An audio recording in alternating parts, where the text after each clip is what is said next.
Thank you for joining me on this episode of The Shortcut Podcast, a show about the long and short of the filmmaking process. Joining me on this episode is Alexis Bicât, a filmmaker who has traveled far and wide in his pursuit of storytelling. Alexis recently went back to school to study the craft and returned to his filmmaking roots, which ultimately led him to direct a striking film called Rumchick. Rumchick is a cinematic retelling of the true story of a 10-year-old victim and survivor of the war in Ukraine, and the struggle a vibrant young man endured after a bombing left him covered in third-degree burns and unable to pursue his love of ballroom dancing. Alexis walks us through how the production of this dramatic real-life tale evolved from being a classroom assignment to becoming a call to action for him and his team, and shares a little about his own journey as a filmmaker. And with that, please enjoy the show.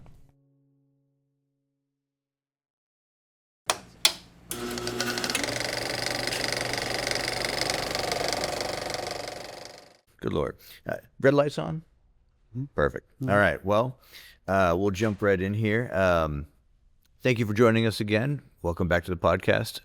I'm your host, Christopher Denise, and with me today is Alexis Bicât. Yeah. Okay.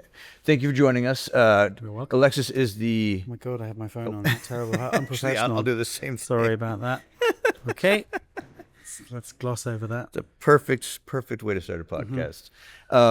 So Alexis directed Rumchick, a film about a young man struggling to recover from trauma and physical damage from during the Ukraine war. Yeah. It is, in fact, why don't I have you explain what the film is about? Yeah, well, it's inspired by true events. The real Rumchick is a young lad called Roman Alexis, and Roman gave us the permission to tell his story, which is fantastic. Yet another bit of bravery from this young lad. He suffered terribly debilitating injuries in 2022 in a Russian missile attack.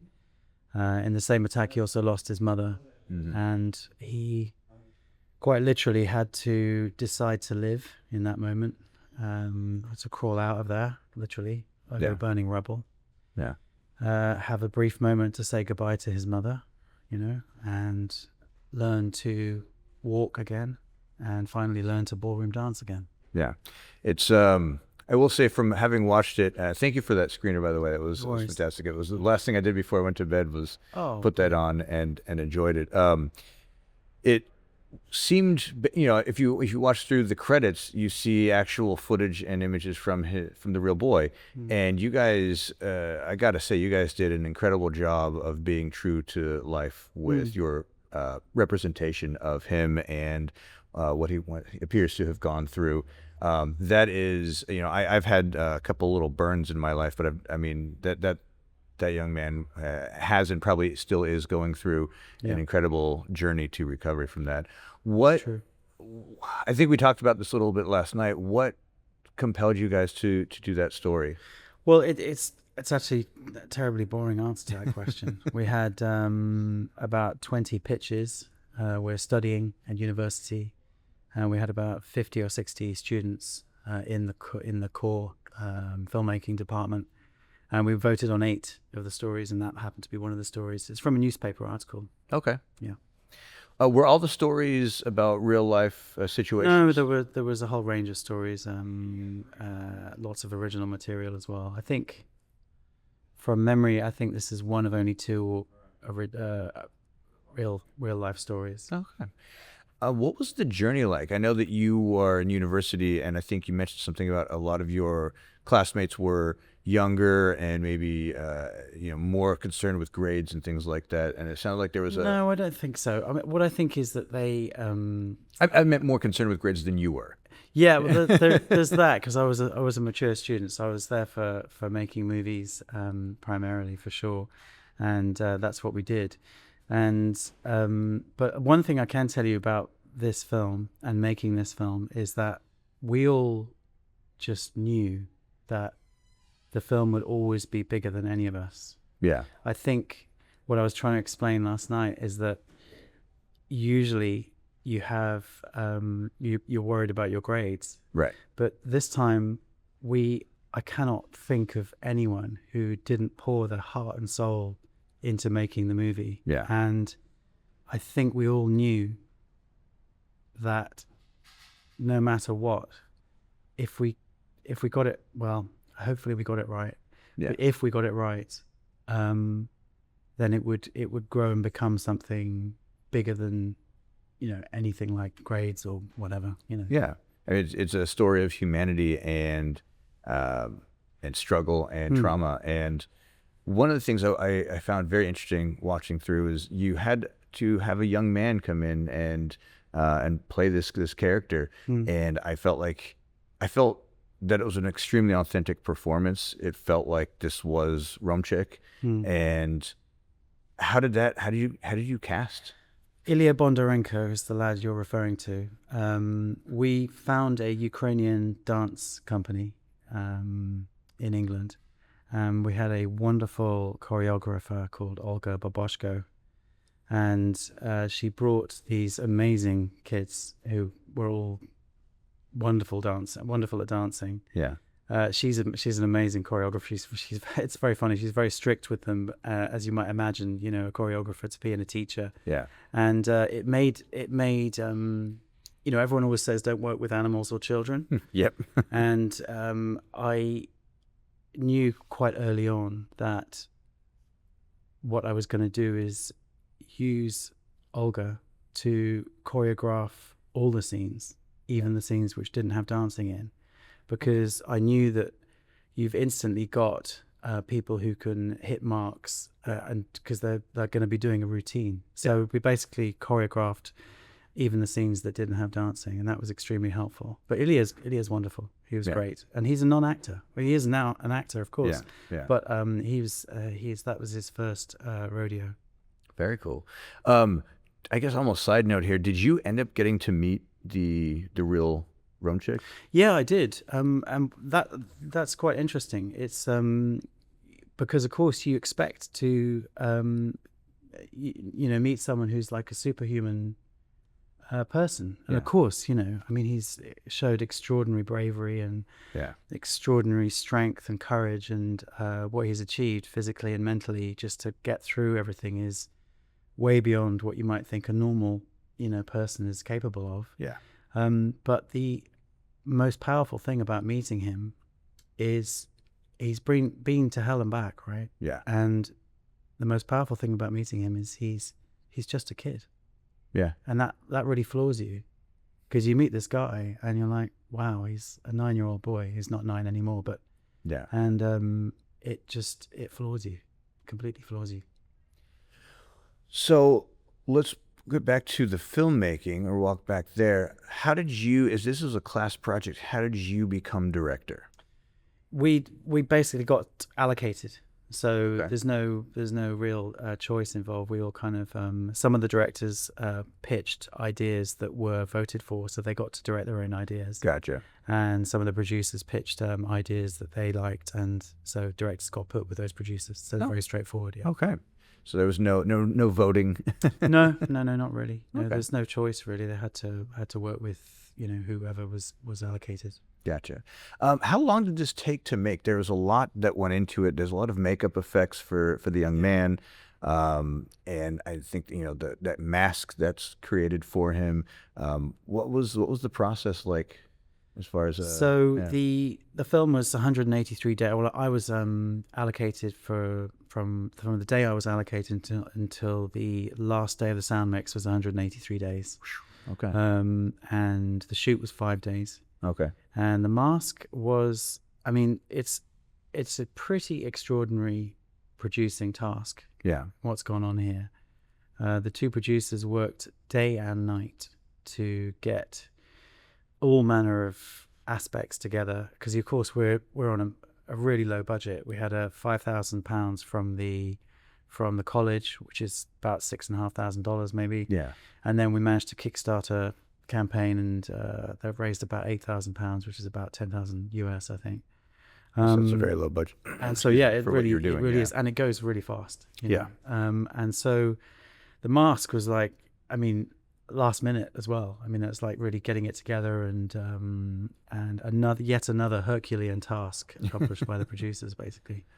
Awesome. So is this your first or your directorial debut? Have you done other stuff? No, it's not. I guess I got quite lucky or whatever. When I first came out of college, I like 20 years ago, I did 2 back-to-back short films, one as a producer and one as a director. And they were both very successful for their. I mean, they both got released theatrically nationwide, which is quite unusual for short films. Yeah. And at that time, UK was quite different. At that time, I was a lad who grew up in a working class neighborhood, and I went to a state school, which in England it's different to how it is here. It's kind of there's a more divisional aspect of the social side of it. Yeah. And so I was really green. I didn't know about an agent. I didn't know about film festivals. I wasn't kind of in the crowd at that time, which was very kind of private schoolboy, English crowd at that time. And it's changed a lot since then. And so I couldn't manage to get a foothold then as a filmmaker in the UK. And so I decided to move to the States. I lived in like New York, Los Angeles, Big Sur for over a decade. Oh, wow. Big Sur. Big Sur's great, actually. I was a volunteer firefighter and a bartender in Big Sur for a long, long time. Oh, wow. That's quite a departure from filmmaking. Yeah, well, I was writing the whole time, but yeah, it was good. It was very good. Very formative for me, certainly. Yeah. Yeah. Do you feel like any of those kinds of experiences have shaped your filmmaking at this point?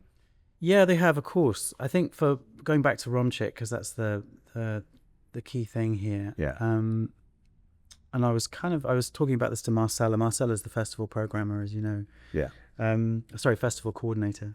Romchik is definitely about the triumph of the human spirit. There's no doubt about that. Absolutely. And I recently had 2 kids. So, in fact, congratulations. My boy, thank you. My boy was born 10 days before the first day of principal photography. Okay. And so there's an inevitable attachment I have to stories around children, and particularly to the way you view war through the eyes of a child, which is huge. And so that was very helpful for me, and yet another thing to make me realize that the film would always be bigger than me or grades or whatever. Yeah, so, absolutely. Yeah. So where are you guys headed to next with this film? This wasn't the premiere of it, but no, it you're wasn't. On the circuit now. We've been very lucky. We've been in lots of film festivals so far. I should probably say we just picked up Best Student at San Jose International Short Film Festival last night. Absolutely, yeah. So thank you to you guys. But we're in Newport Beach this week as well. Okay. We've also, this is such a big deal for me because I'm a Brit essentially, and of course the film was shot in South London. And yet it's set partially in Ukraine. We've just been accepted to Kiev International Film Festival. Oh, very cool. So congratulations. I don't want to get too soppy about it, but for me personally, for the film to be truly born, it has to be in Kiev or in Ukraine. So I'm so pleased and proud about that. I'm hoping to be able to go, but that's difficult. Well, at least the film will go, and I think for sure. your work will be able to go home, if you will. Yeah, right? exactly. Thank you. That's perfect. Yeah, spiritual heartland, spiritual homeland. Yeah, that's it. Yeah. So, what's next for you then as a filmmaker? Well, I've got a debut feature I want to get off the ground. It's a genre movie in the style of Blood Simple, the Coen brothers movie. I'm actually not. I'm terrible. Sorry, guys. I'm not familiar with that particular film. Coen brothers is a great kind of modern noir classic. Okay. Blood Simple. Blood Simple. Blood Simple is a great kind of modern noir classic. I love the Coen brothers, but I've got this cute idea about a woman who's escaping a kind of patriarchal construct in a way. But it's a road movie, so it's super cheap, and it's basically got one room drama, a bit like Locke. And so I'm looking to find producers and raise finance for that. Awesome. Where do you feel? Actually, let me rephrase that. Where do you feel short films fit in filmmaking these days? That's a really good question. It's actually you can go quite deep on that because Bill Hargreaves and Sinoi have Hinosu. Is it Hinosu? Hinohoso, yes. Sinoi Hinohoso. For some crazy reason, they just decided to do a short film festival. Yeah. And for 17 years, they've resisted anything but that. Yeah. And I think that's really crucial. It's part of the reason they've got their Oscar recognition, and that's also down to the curation of the short films as well. But short films are very important. And believe me, I've been in places where I couldn't stand short films anymore because making them is so difficult. It's really, really hard. Yeah. But short films, you have the opportunity. Yes, of course, they still cost money for sure. But you have the opportunity to say whatever you want because it's not going to cost $3 million to make it, or it shouldn't. So that's why they're important. It's because you can say something. They're very condensed. I think one of the biggest parts of creating a short film, or the process of short filmmaking, is that you have a very short amount of time, a very limited amount of time to say typically as much, if not more, than a feature film. Yeah. And every frame more than typical becomes more important. Every frame is, I think I'm blanking on it. I'm sure the audience will put it in comments somewhere. There's a filmmaker that talked about every frame is a picture, is an opportunity to express. And I think that's even more true for short films.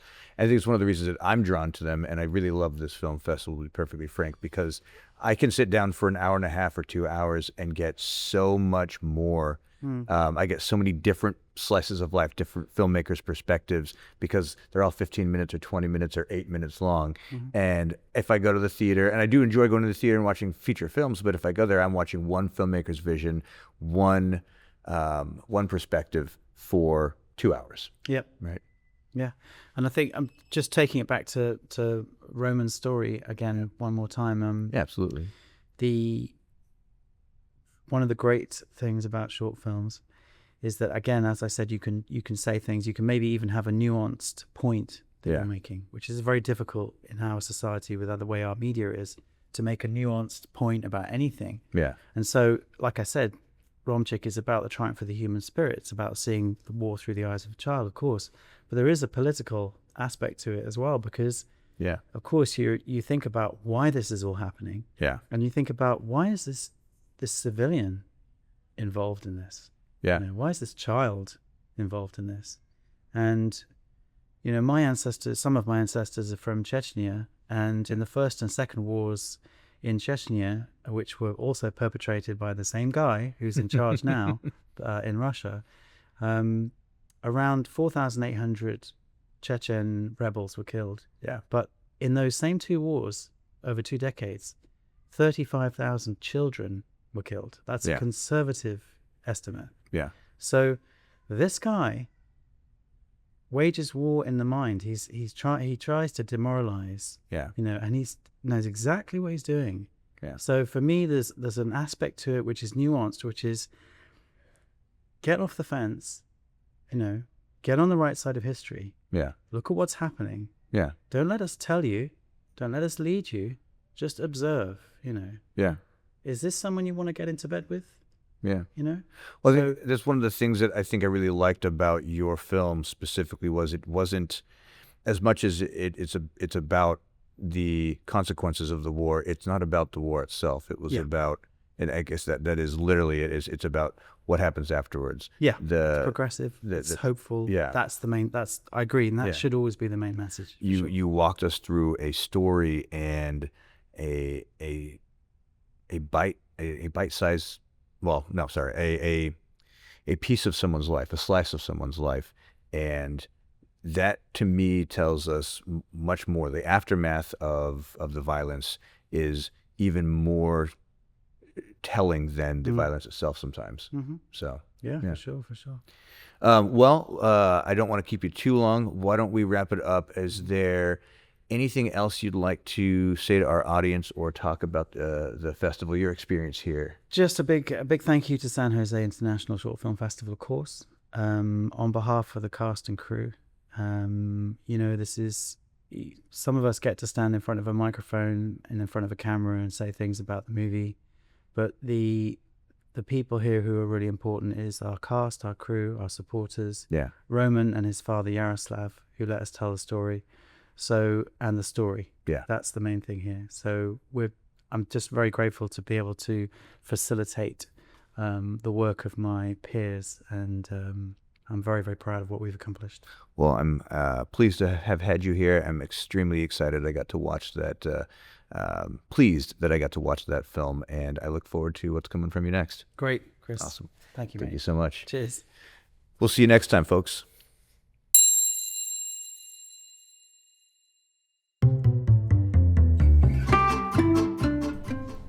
This has been another episode of the Shortcut Podcast. If you're listening early enough, you can find Alexis's film, Romchick, playing on the festival circuit.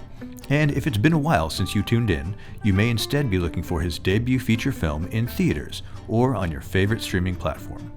I'd like to thank Bill Hargreaves and Sinoy Hinojosa, the founders of San Jose International Short Film Festival, for providing us with the opportunity to bring you these episodes. And I'd like to thank you, the audience, for tuning in. My name is Christopher Lee Denise. You can find me on Instagram and other social media as @LocalCinematic, on YouTube as The Local Cinematic, and in real life wherever great films are being screened. Thanks again for listening, and I'll catch you on the next one. Cheers.